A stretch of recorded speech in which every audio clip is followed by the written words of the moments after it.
Hello and welcome from afar to the latest episode of the Brothers in Red podcast, presented by me, James Double, aka LFC_J Dubs, and my brother from far away. Ben Double, aka Dubs_LFC. We apologise if there's any technical difficulties during this trial run of podcasting from afar, but Benji, you're poorly, aren't you? I am a bit poorly, and obviously we can't take any risks with James's missus being pregnant. Yeah, with the baby on the way, so we appreciate Ben from already being an excellent uncle. But so you're gonna have to listen to us on this. We're gonna try out a new software. We're gonna try loads of things today. Let us know your thoughts. Leave comments and likes and get engaged. Tell us how good or bad this is, and yeah, we'll see where we go from here. Well, you have the camera. I've just got my shitty little laptop one now. You've got the nice one. I'm not using my camera. I'm not using the camera. What a waste. What's that? What a waste. Sorry. It was speed. I need my USB for my microphone, so I couldn't do it. How have you been? That's the most important question we start off with every single week. Ill, mate. Yeah, I should have walked into that one, really, haven't I? Yeah. Awkward. One important question. Did you see any of the Champions League football last night? The Madrid. I've seen Madrid stuff. Yeah, Madrid controversy with Benfica. I can never say his name. Prestini. Stuff like that. And Vinny, racial abuse and things like that, alleged. Not good. Won it out of the game. Seen another couple of the scores as well. Just a bit controversy. So PSG and just getting over the line to Monaco. Yeah. This is the first game, though. Is this first game? First leg, yeah. Galatasaray 5-2 against Juve. Bear in mind, at one point, Juve were winning 2-1. That ain't bad. Newcastle playing right now, isn't they? They were 4-0 up against Karabakh. What is second leg? 6-1 tonight. Newcastle Karabakh. Whoa. Gordon scored 4. Fair play. Fair play to them. Ain't bad. It kind of shows the strength of the Premier League, though, doesn't it? Wow. I mean, and the fact that it is Karabakh. But European football is actually playing football and not parking the bus. Yeah, literally. Of the teams that Liverpool could potentially face, though, you've got Galatasaray Juve there. That's a 7-goal thriller so far. And then later on, you've got, Bruges and Atletico Madrid playing later tonight at 7. Meanwhile, in the Prem, also playing tonight in about half an hour. Starts at 8. Yeah. Arsenal, they're against Wolves. This is the game where back in December, I think, Arsenal won because Wolves scored 2 own goals. So if Wolves can avoid scoring own goals, they might actually win the game. You never know. But yeah, we will get on to talking about the Reds instead and the actual football that we want to talk about. What's coming up today, guys? So today we will round off with Moment of the Week as usual. Talk a little bit about TV rights, how the game is shown online, especially here in the UK, and how difficult it can be to keep up with the 4 streaming services you potentially need to have at any one time. And they wonder why there's so much sort of piracy going on and those sort of things when the prices are extortionate for starters, and then also, like I say, you need about 4 different streaming services at that. Before that, we will also talk about the contract sort of discussion in and around certain players, some comments in the media, some whispers in terms of transfer rumours that we definitely do not want to hear about. But first, we will, of course, recap the Brighton FA Cup game. Are Liverpool back to their best, Ben? I wouldn't say back to our best. We played well. I was still frustrated with Slot not rotating enough, as in not bringing. He didn't make changes again, in my opinion. Like, why? What minute did Rio come on in? Like the 80th. Rio was quite late. I don't know if it was as late as the 80th, but I know it was very late. This is what I don't get about it. Sort of stats up in front of me, so I can tell you the sort of timeline as to when he came on. So Rio came on. I just don't get. In the 77th, so basically the 80th. Yeah. I just don't understand why you didn't bring him on more. But yeah, we played, from my memory, I think it was Kirk's absolutely class. that was why we paid money for him. Like he's showing what he can be, like the best left back in the league. I loved his performances, even like things I didn't expect him to have, like his ability on the ball. His dribbling was unreal. Did you watch the whole game? I want to say yeah, but I might have missed like the first 10 minutes or something. I can't Oh, remember. his ability on the ball was so good. Like he was dribbling around players. I was like, where did this come from, Kirkes? Who is this But yeah, guy? this is the example of like, well, the what we say when give players 6 months to settle into a team and then they'll be okay. Yeah, And yeah, I no, don't. I completely. understand why. I understand why we didn't with Verts and stuff like that because of the money. But Kirkes, you could have played Robbo 80% of the games and let him settle in. You didn't have to play Kirkes straight away. But anyway, he's coming good now, and yeah, for me it was him, Jones, Shobo, and Salah. Salah looked back to his best. Those were the four standouts for me. Yeah, well, we'll start with the lineup. We'll go into some player performances in a minute, but because I think you're right to touch upon what I'll call the lack of rotation, but also the lack of rotation in expected areas as well. So Curtis Jones came in, which was a good switch. I think he did a really Yeah, solid job. We'll get onto his actual performance in a bit. Chiesa came in for Ekitike. I think based on our comments from last week's podcast, that was sort of a necessity anyway. He was already dead in the water, wasn't he? Really, in terms of his fitness, and yeah. that was a nailed on one. And then other than that, and obviously the Kirkes Robbo switch, but as you sort of alluded to already, they're basically interchangeable by this point of the season. We didn't see Mamardashvili come in, No, which he's a cup keeper. it's just strange. If Ali gets injured, you still want him up to speed. You still want to give him his dues for 100%. getting us there. Those sort of things. There's rumours of Ali extended, Is there? which shocks me because like, why did we buy Mamardashvili then? Yeah, and Mamardashvili is always the I future, and he's got a long way ahead of him. But Oh, there will 100%. But there like, why will would come he a join us point. when he was starting for a top tier team? Yeah, there will come a point where he goes, well, "How long am I going to sit here for?" Sort of thing. Yeah, exactly. And then we expected sort of Virgil and Konaté to start as centre backs because we've got no rotation there. You expected Jones at right back because filling in either Jones or Shobo. But then I did expect a bit more rotation in terms of giving Maka a bit of a rest or trusting Yeah. in a Rio to start this game. Maybe there's reasons why, and also I'm aware sort of how much Slot needed to get this over the line, so maybe he just wanted to go again, knowing that we have a week's break coming up. But it's these sort of games where you wanted to drop in a couple of those players who are on the outskirts that need that experience. Just give them 60 and play them into it, and then bring on your big guns if you're really It's not needing it. even it's experience as well as like you can literally look at like football games like FIFA Career and Football Manager. If you don't play them, they're going to want to leave. Mm. You've got to keep a squad happy. It's not just a starting 11. You've And got to keep a squad happy, and Rio this is the now chance to was do it in the cup promising, games. wasn't he? Yeah, 100%. Else he wouldn't have joined. Like we were already looking at that Abe or whatever our under 15s. Apparently, he's going to be going to City or something. Yeah, is that the one that's Trent's brother's his? Yeah, yeah. He went to Madrid and stuff. Yeah, Went to visit Madrid, but yeah, if we aren't giving these players time in at least the cups, then youngsters are going to be like, "Fuck this! yeah. What am I I doing? ain't sticking around for like 20 minutes a year. I Why know would he's they?" slightly older, but look at Morton. The second he goes away, he becomes number Exactly, and one. it'll be an Still very example small now. pond, but puts himself on the map of being attracted by other talented 100%. teams. Like he carries on, PSG were like, "Right, you like this league? We'll go for you." Yeah, and I think Juve already were thinking of going and getting him because of his thing on that. So Yeah, you exactly. use even Juve could be a stepping stone to then Yeah, come yeah. back to Liverpool because no. Anyway, so yeah, I like you sort of expected a bit more rotation, I don't mind especially in like some of those starting cup strong, but at games. least rotate later on. Like 60th minute, start bringing later on, players but in. you mean earlier, don't you? As in like Yeah, yeah, the yeah. 60th minute. I don't understand why we wait 80th minute every week to start making changes. And No, then I we do get agree. surprised why we get so many injuries. Yeah, yeah.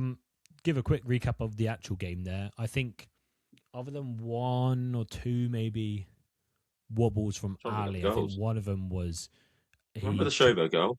Yeah, Ali tried to play the ball out and hit their player other than that, they didn't really threaten it. Ali made a couple of good saves, but nothing too worrying. Whereas for our goals, you had the first one being what was it?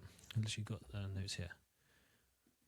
So first goal was Curtis Jones. Oh yeah, so that was the really good play from, I want to say it was Verts, Gakpo and Kirkez. But then it's almost a ball that you don't think Kirkez is going to make. And he has such lightning pace that he manages to whip it back in, and then it's left back to right back, because at that point Curtis Jones is playing right back, but it's made like a clinical run. And then it just like cushions it onto the crossbar. Showing all of his quality and showing why he should have been chosen up until now, and I'm really surprised he hasn't got more game time other than the... This was the game where Shobo crossed it as well, like that crossfield pass straight away to Salah, wasn't it? Yeah, like, I think Shobo did it. I think Kirkez did it for his penalty.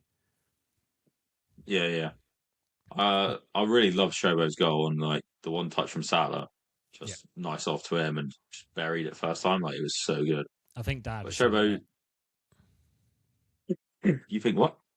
Dad said that's the type of goal you expect us to do. That is Liverpool's almost like ethos of how we score those counter-attacking goals, is that sort of one touch, really high quality passing. Salah absolutely like sublime in accuracy, and then Shobo just running onto it. He's like, no doubt that's this is my point from the start of the year, though. Everyone's slating Salah. We weren't playing with Salah at the start of the year.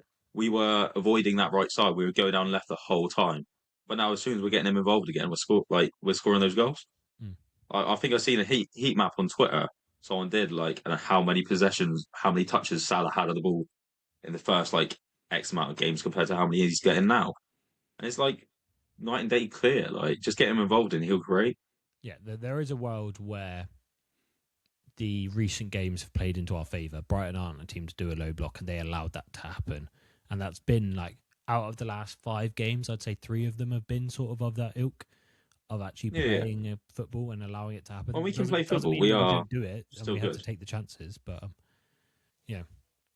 And then the last one, obviously, Salah being Salah, taking on a man, showing his strength that late in the game, and then rightly winning the penalty. I can't believe some of the reaction after it not being a penalty when he fully just swipes him from behind. He goes on maybe soft, but because I'm watching it now, yeah. 100% is a penalty. Like, the fact that he shrugged someone off as well before. He tried, like, old boy tried to foul him outside the box, basically. He's just like, nah, get away. And then, absolutely ridiculous. So, sorry if I cough, people, by the way. As you heard at the start, I am ill. Yeah. And I can't turn away from the mic because my mic is in my ear. We'll talk about the standout performances then you've already sort of mentioned across them. The one I did really want to bang home about today is Salah. Probably his best game of the season. So fucking good.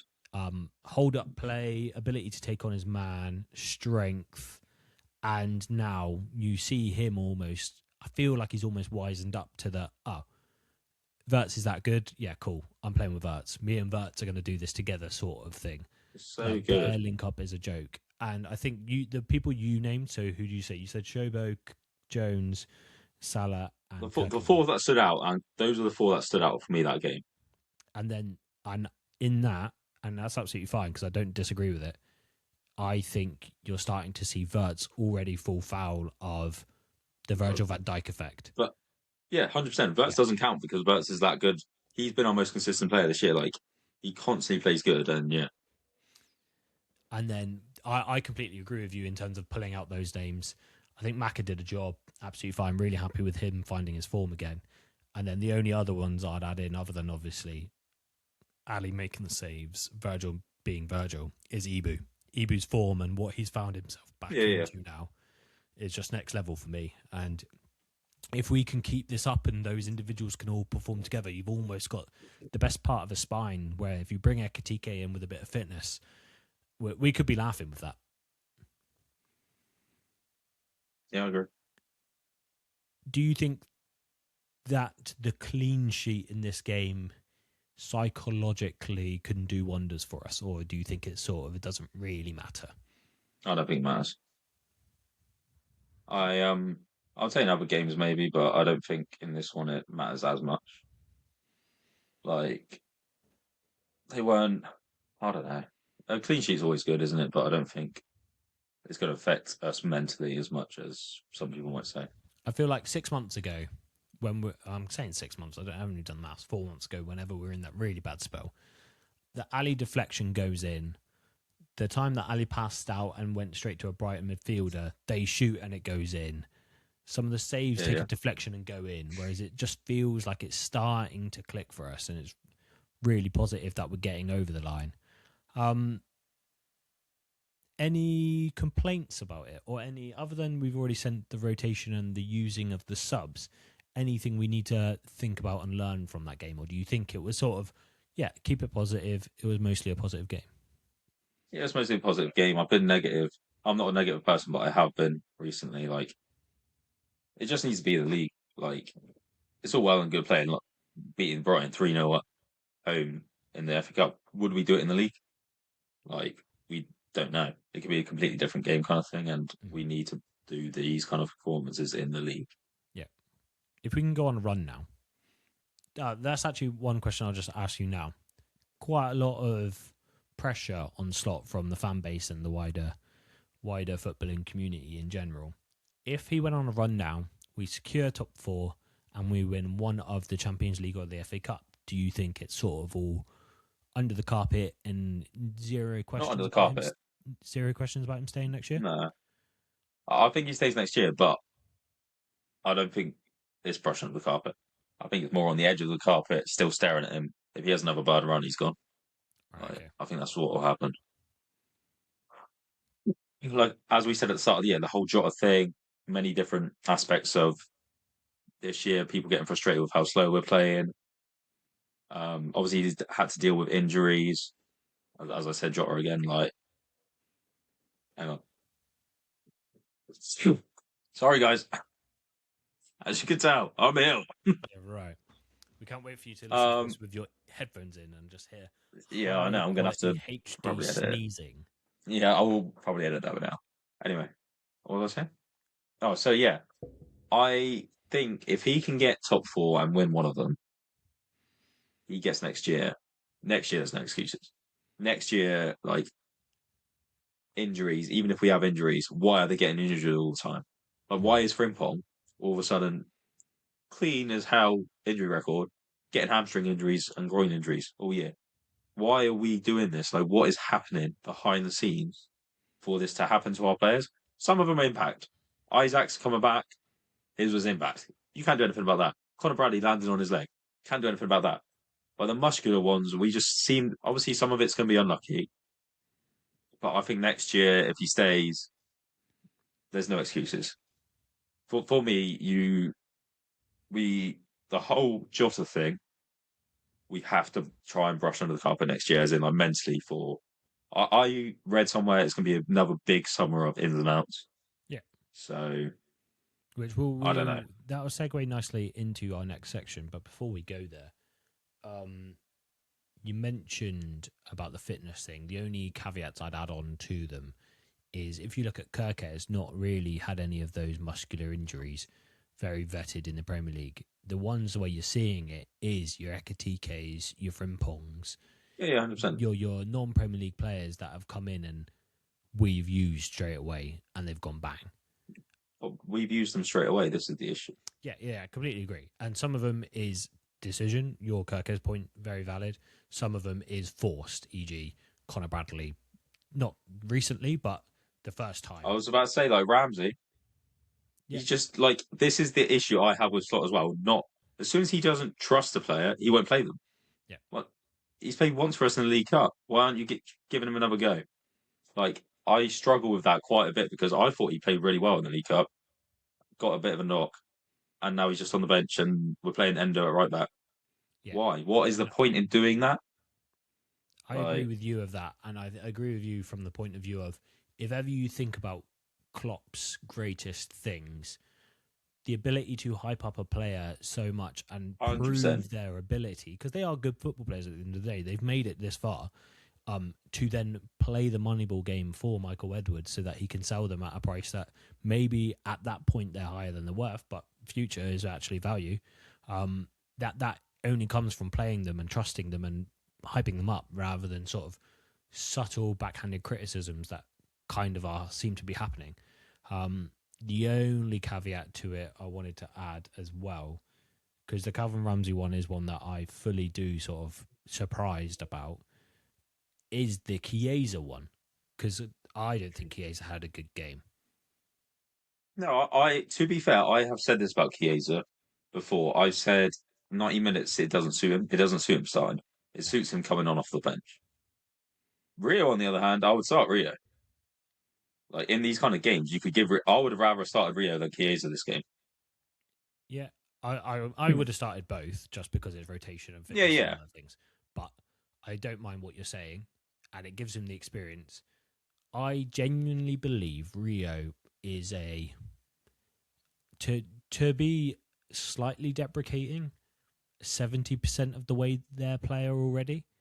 The only 30% there is, I would say, physicality. He's got a higher ceiling than Sterling had for us, and 1,000%. we were obsessed with Sterling. Yeah, 1,000%. And the one thing that screams to me is why you should bring him on the 60th every single game is he puts the finishes away. He is so unbelievably clinical. 100%. His finish in this game that got ruled out, should have been 4-0. It should have been a goal.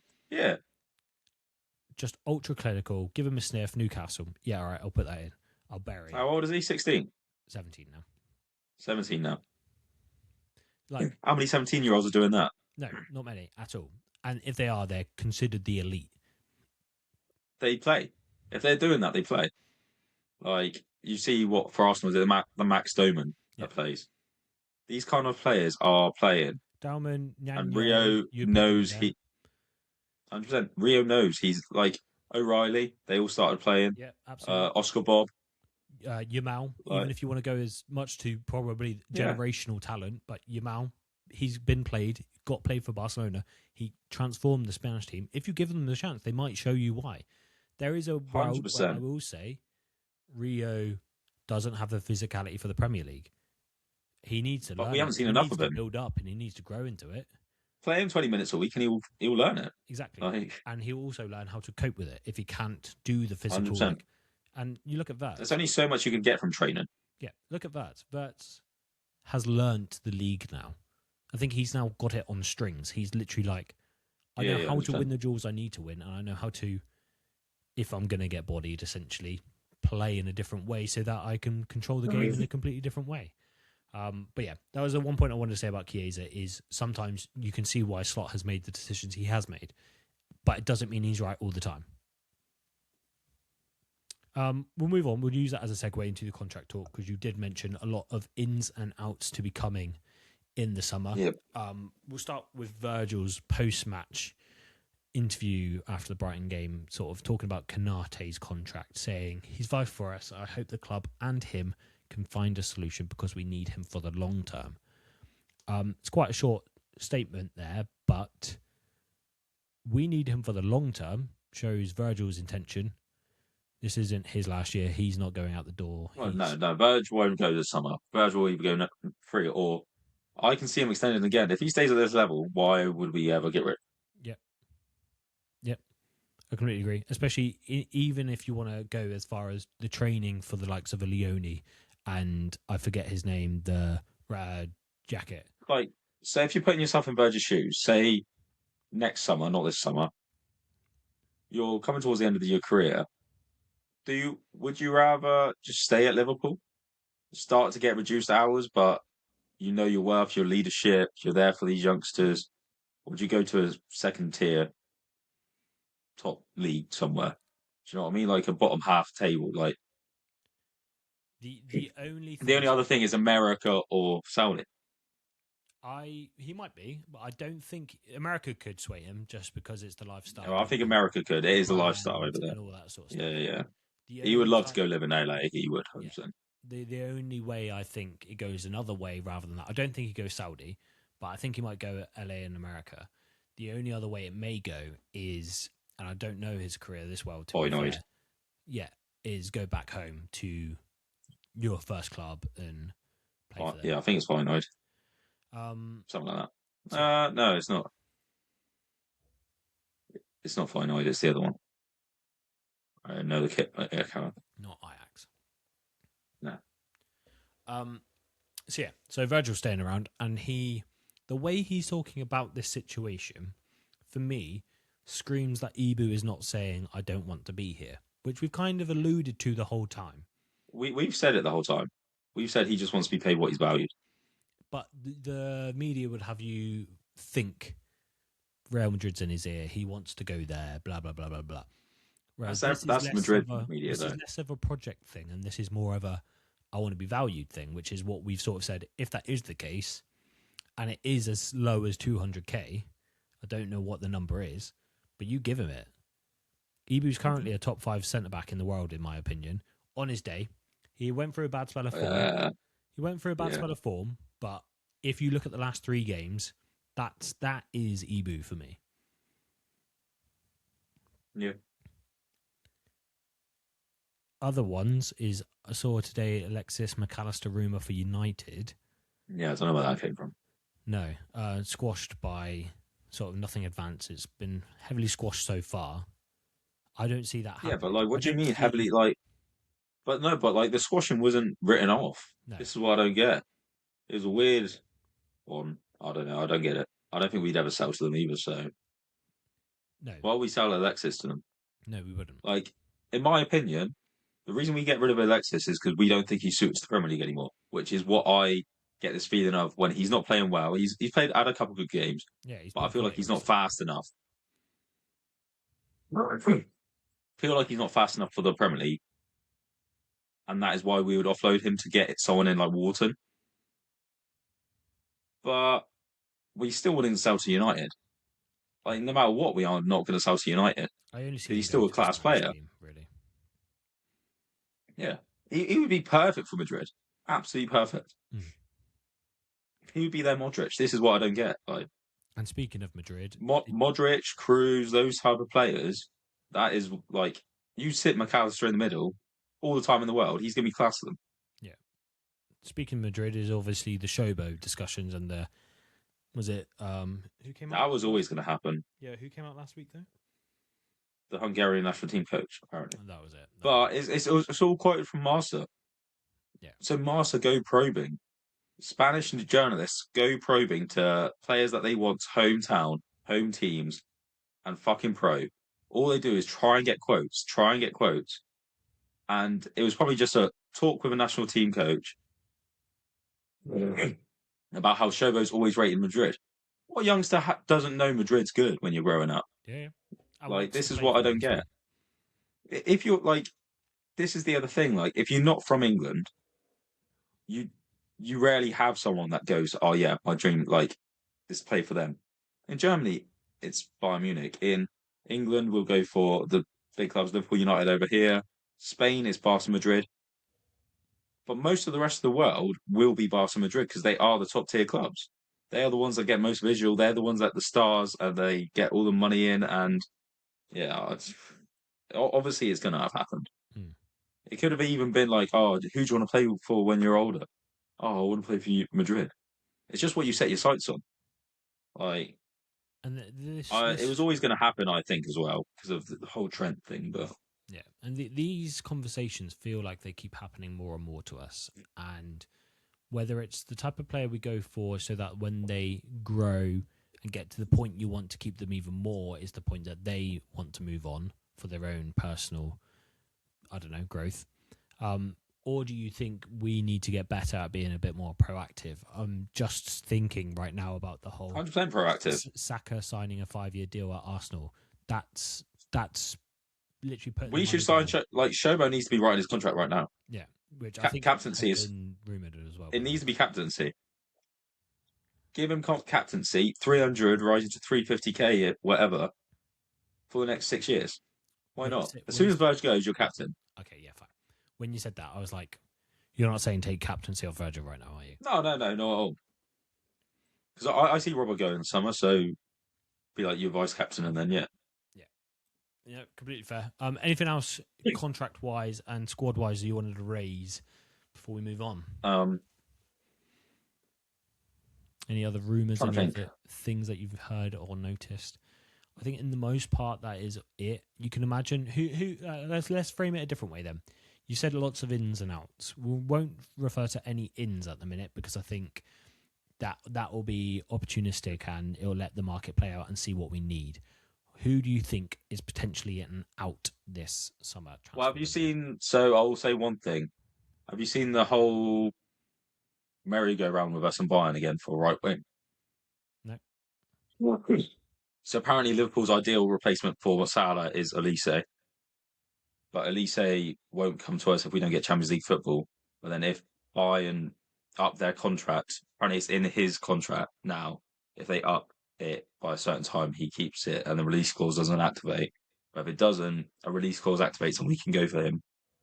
So depending on that situation, whether we go for him or not, Bayern's backup is Diamante or whatever it is from Leipzig, which is our backup. Well, we're interested in him in anyway, so I don't know about the whole Elise thing. And then if they don't get him, they want Gakpo, apparently. Wait, and I don't know. Who we going it's for? Just weird.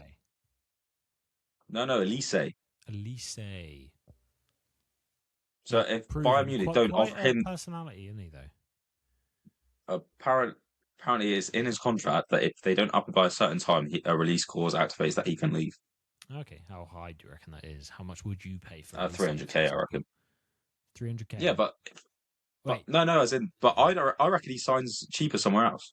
I just reckon to stay in Germany, he wants more because he's not as competitive. Yeah. I meant, if you know what I mean. How much would you reckon his release clause would be? / how much? I don't know. It'll be 70, 80, wouldn't it? Yeah, exactly. I don't think I'm paying 70, 80 for Elise. I don't know. His numbers are up there, but quality talent of Rio coming through. Although it's right wing. Well, you start him 90 minutes right wing. Yeah, absolutely fine. Whatever. Go on then. Carry on with your outs then. So we're thinking Salah probably for money reasons. And you could probably see that in potentially his game. Yeah, that's money reasons FSG wise, by the way. Yeah. That's not money reasons Salah. So Salah probably. Ibu potentially with the whole. It just depends on contract. Jones has been touted in January. Do you see any legs in that actually getting over the line? If him and Slot are falling out, then yeah. If he's not starting, then I can see him going. Which I genuinely think would be one of the biggest disasters because I rate him 100% his class ridiculously highly. I don't see many other players leaving. Robbo, you've already mentioned. I do agree with that. I think Maka could. Ali, depends on who comes for him. I don't know whether Ali would be happy with a secondary role. I'll phrase it in that way. If we do have to start promoting Mohamed Dashvili, would Ali stay? Or do you think it's a case of when he's done, he's done? Depends who would go for him. If with all these players come towards the ends of their career, it depends what club is willing to have them as their start. Yeah. I think if you look at it, so say, I don't know, bottom half team in La Liga or bottom half team if they come and offer to play and start Ali, would he rather go and play there or would he rather play 10 games a year for us? Because if we kept Ali, I think it'd be totally different than the game split that Mohamed Dashvili has now. Yeah. Ali would definitely get every cup game and he'd probably stay in the cup the whole way to the final, like Klopp used to do with Kelleher. Regardless of which cup as well. But I know that's not happening right now, but yeah. So I don't know. Right, we'll move on. Recently, there's been a headline about how ESPN has done another deal for the Premier League for South America and Caribbean rights, £450 million. I don't have the details of exactly what is included, how many games they get to watch, etc., etc. But a wider discussion of how many streaming services we need as football fans to see some of other games we care about. What's your take? What's your thoughts on how many we need and what do you think would be a good solution? It's bullshit, all of it. I fucking hate it. Americans can watch everything, every single Premier League game, and we don't. Yeah. I don't understand. We don't even get to watch the 3 p.m. kickoffs, and that everyone else in the world does. How's that fucking fair? It's our fucking country. It's our clubs. I appreciate the sentiment as to why that used to be a thing, but I think the game is so different nowadays that 100%. I don't think it has the same impact anymore. Technology evolving, like, yeah, okay, so back in the day or whatever, like to promote going to local games, doesn't make a difference now. No, it doesn't. I get it, why it used to happen, but technology's evolved, everything's evolved. Most of the people that can't will just go watch it illegally anyway. So why aren't you why aren't you televising the 3 p.m.s and making money off of it anyway?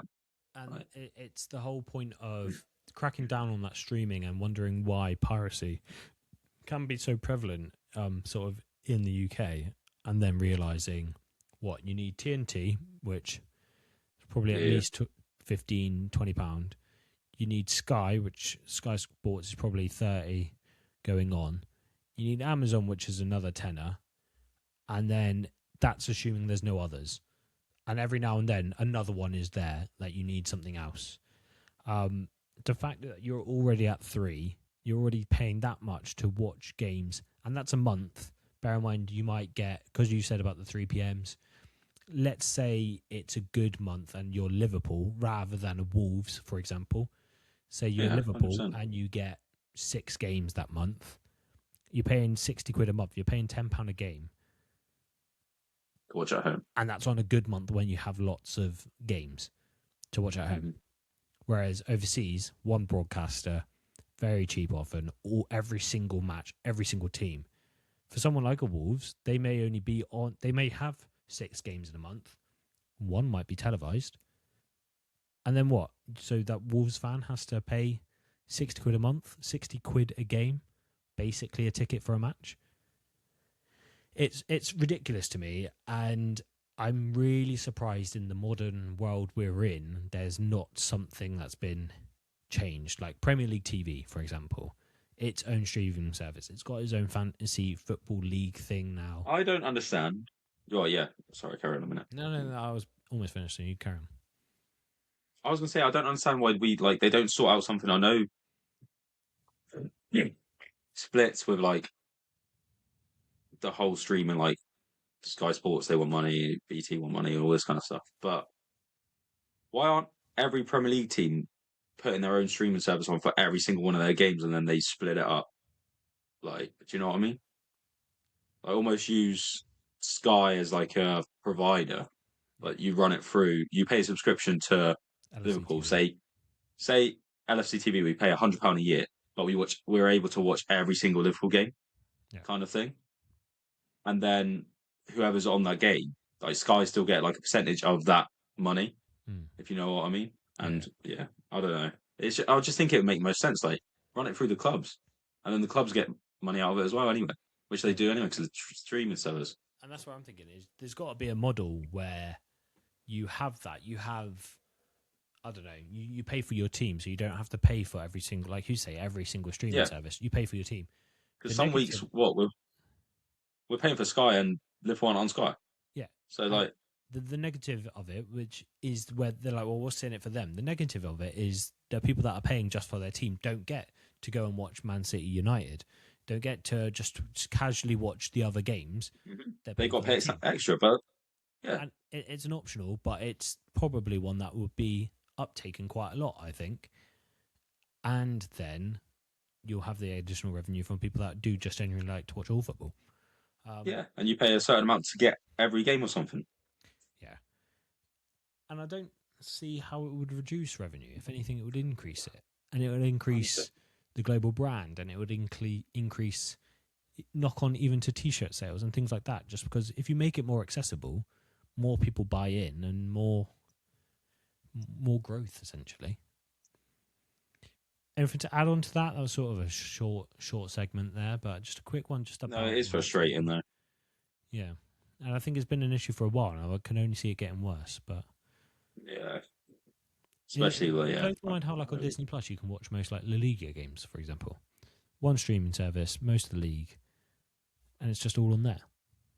But the other thing I find funny is on Bet365 you can watch La Liga, Serie A, and all that. If you make a bet on the game, you can literally watch the whole game on there.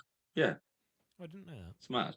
Yeah, I mean, I wonder if they make more money. Like, you think if you're paying £10 a month, say for Amazon streaming services, so you could stream it, just hypothetically, and then for every game that's in the month, if you put on a £1 bet, so then you get to watch it.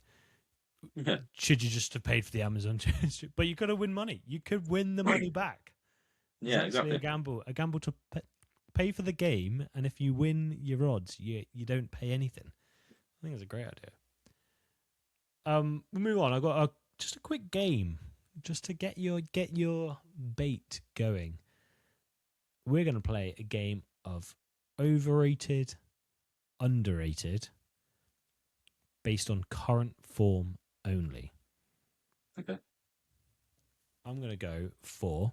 Start with the one that's just signed a new deal, Bukayo Saka. Overrated. Did you want to give any detail? Don't have to. You can say no. He's fully fit at the moment, isn't he? As far as I'm aware, yeah. He's been playing quite a bit this year, 2026, isn't he? Yeah. Madueke has more goals than him in 2026, and he's his backup. So, Ouch. Yeah, absolutely. I think Madueke has looked a lot better this year than he has. So, obviously, it could be it's a bad spell, but you said right now, and I think if this was his permanent form, overrated. But I see the quality in him. I just think he's been around him to the ground. Cole Palmer. Overrated, 100%. Always has been. Bruno Fernandes. I think that's level. I think he is a class player, but he's rated. You can call it rated. Okay, he's rated. He's rated world class, but he's probably world class within that. He's overrated by United players, but I think he's a good player. Yeah. But he's not Gerrard level. But United fans are like putting him in that level, and I'm like, no. Yeah, fair. I don't know if you could tell. I'm just picking these off the top of my head, but I know the most controversial takes. I'm going to go for a Haaland.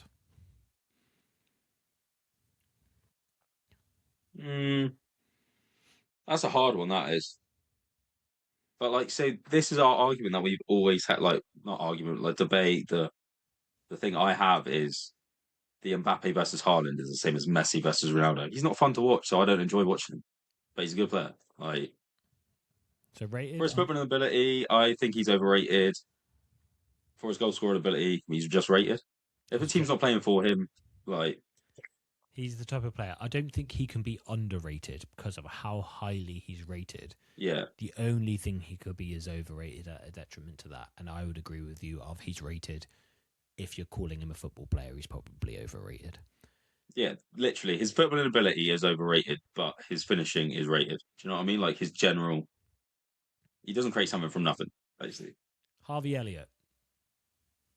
Underrated. Like, so underrated is unreal. So underrated. I was going to go for a Jude Bellingham. I haven't seen enough of him this year right now, but I'd say rated. I think he's a good player, but he's been injured again, I think. Yeah. I think some people do overrate him, but I see potential. He can be class. Like. Donnarumma. Right now, if this was Donnarumma that used to play for PSG, like, he would save everything. I don't understand what's happened to him this year. I'm not going to lie. I have always thought he's overrated. I have always thought he is a big person that fills the goal. 100%. So he does 80% of his work by being that. If you're talking it's shot stopper. This is a controversial take. Kelleher's a better goalkeeper than Donnarumma. Did you see Kelleher's save? Yeah, I did. Is that the same as Ali's? Yeah, exactly. Kelleher's a better goalkeeper. Donnarumma is a better saver because he's got longer limbs and he can save penalties and he can all-round keeper compared to this is like the Haaland, goalkeeper, Mbappe. Version of Haaland versus Mbappe. In this instance, Kelleher is Mbappe. Sure, Donnarumma has big arms and he can reach the corners. Yeah, fine. He saves goals, but because of physical things, not his actual footballing ability. Yeah, completely. Having said that, I'm pretty sure he's beat us on a penalty shootout and he also saved us from. That's what I'm saying, though. Not this year. Not this year, though.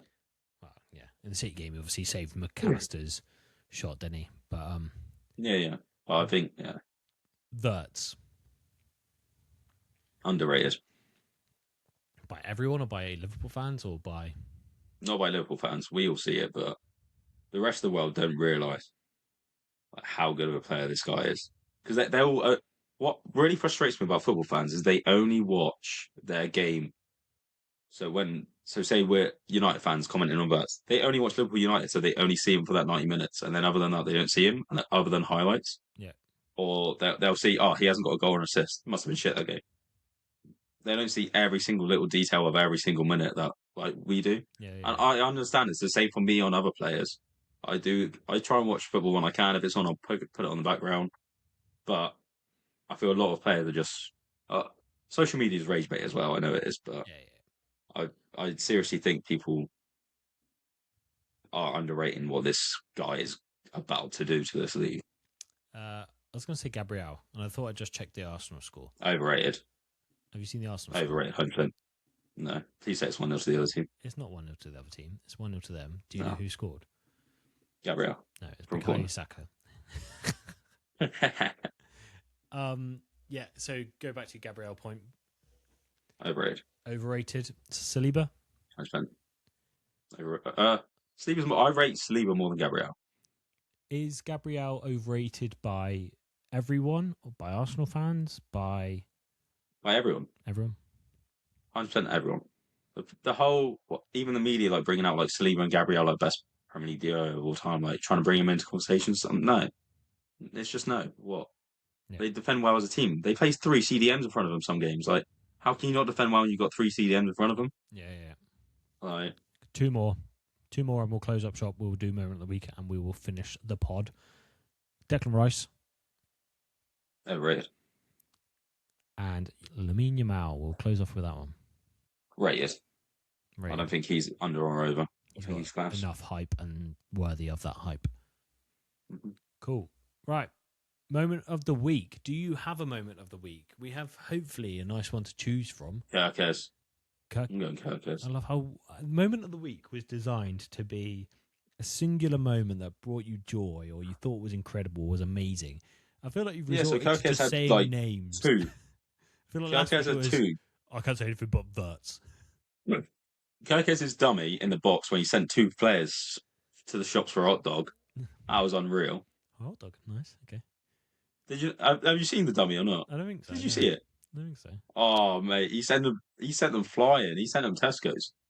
For a shop.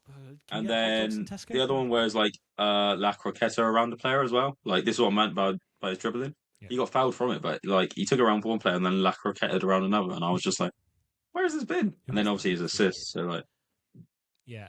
I'm going to give it to Salah. I think Salah giving his best performance of the year. Just the whole performance, just absolutely incredible. And I'm just going to keep singing his praises. Honourable mention for Ibu again, just because he's an absolute beast at the minute, and he just needs to keep it up. Right. Anything to add? No, that's all good. I just want to apologise again for any coughing. Yeah, I tried to mute you at one point. I found out I can mute you. So every time I've seen you start to ramp up, I went to press mute. I did it once. So no. I don't know how to mute myself, so might learn better for next time. But thank you for listening to this latest and new version episode from afar of the Brothers in Red podcast. Let us know if you've enjoyed it. Let us know the quality of the pod, if it was better or worse. Maybe we have to start doing this a little bit more. If it's easier for you editing, Benji, let us know. Yeah, to be fair, well, we'll see how long it takes to online. Yeah, we'll see that. But yeah, leave comments, like, ratings, subscribe. Make sure you follow us on all socials. We will be posting more. I say that every single week, and we always fail to post. But make sure you subscribe to the podcast, because this is the only place you can hear our horrific takes and amazing analysis. I've been James. I've been Ben. You've been listening to the Brothers in Red podcast. Remember, you'll never walk alone. Liverpool are going to win the Champions League. And I will see you directly. See you directly.